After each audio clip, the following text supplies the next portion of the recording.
Welcome to The Explainer. Okay, so what can a river teach us about how to live? I know, it sounds a little out there, right? But stick with me here, because what if I told you that the simple story of a river, well, it holds some of the most profound wisdom we desperately need right now. And I'm not just talking about saving the planet, I'm talking about wisdom for how you and I live our own lives, day to day. So let's picture this.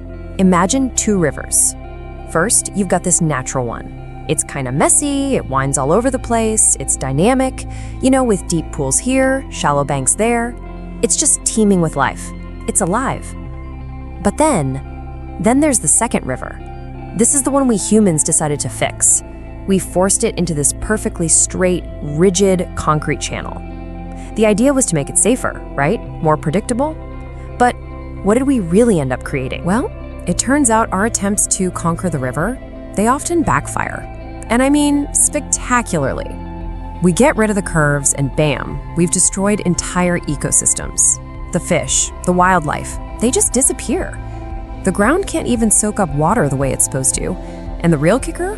By forcing all that water into a straight, super fast channel, we actually make catastrophic flooding worse downstream. It's wild. We spend billions of dollars trying to control everything, and all we do is create much, much bigger problems. So all this failure, it kind of forces us to ask a pretty radical question. What if the answer isn't more control, more force? What if it's less? Turns out there's this incredible ancient philosophy that's built on that exact idea.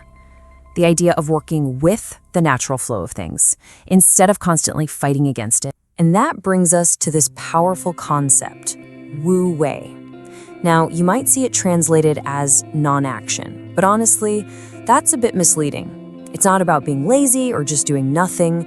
A better way to think about it is effortless action. It's the art of really observing how things work naturally, and then aligning what you do with that flow. It's like a surfer, right? A great surfer doesn't fight the wave, they ride it. That's Wu Wei. And this idea is just so beautiful. It's about knowing that the greatest strength isn't always in forcing your will on something. Sometimes it's in yielding with wisdom. So going back to our river, instead of building those rigid concrete walls, what if we just gave it some space? We learn to work with it, understanding that its twists and turns aren't flaws we need to correct.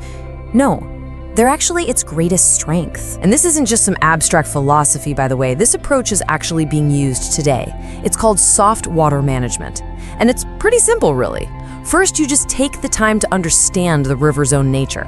Then, instead of building walls higher and higher, you give it floodplains. Basically, you give it room to breathe, to naturally overflow when the rains get heavy.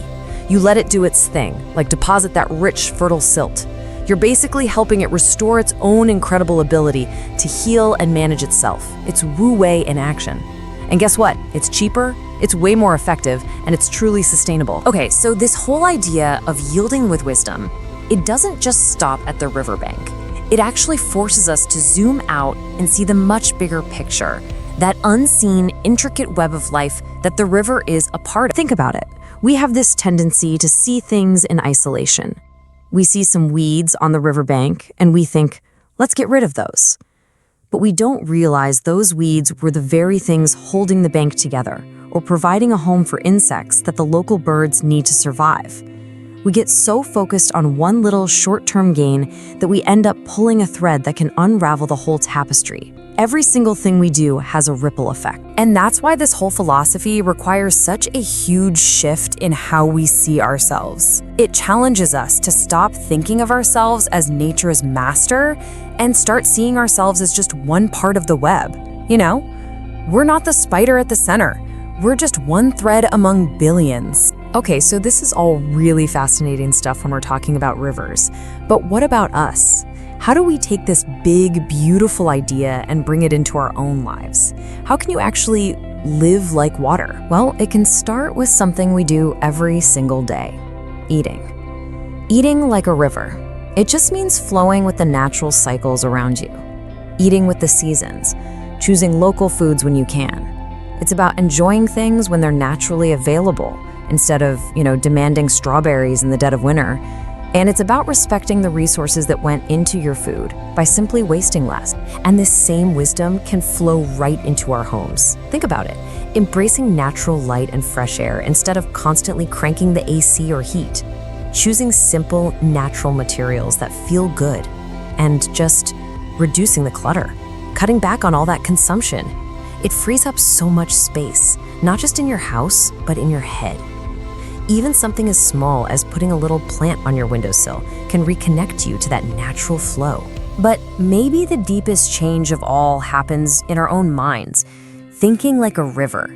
That means really accepting that life, just like water, is always moving, it's always changing, and it's beautifully imperfect.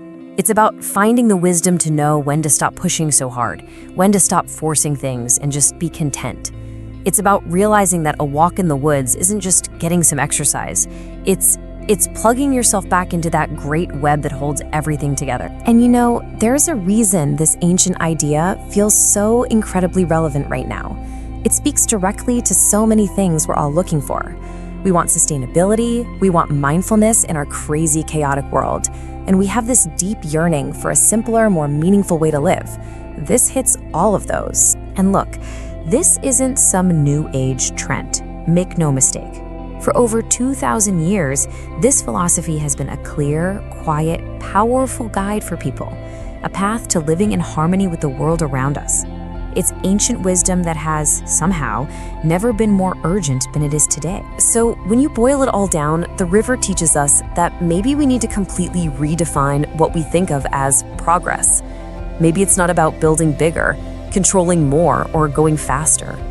Maybe true progress is learning how to dance with nature, learning the steps, moving in partnership, with a sense of mutual respect for the very thing that gives us life. Which leaves us with one final thought. One last question to really sit with. In your own life, and for all of us as a whole, are we still trying to be nature's commander? Or are we finally ready to learn how to be its partner in the dance?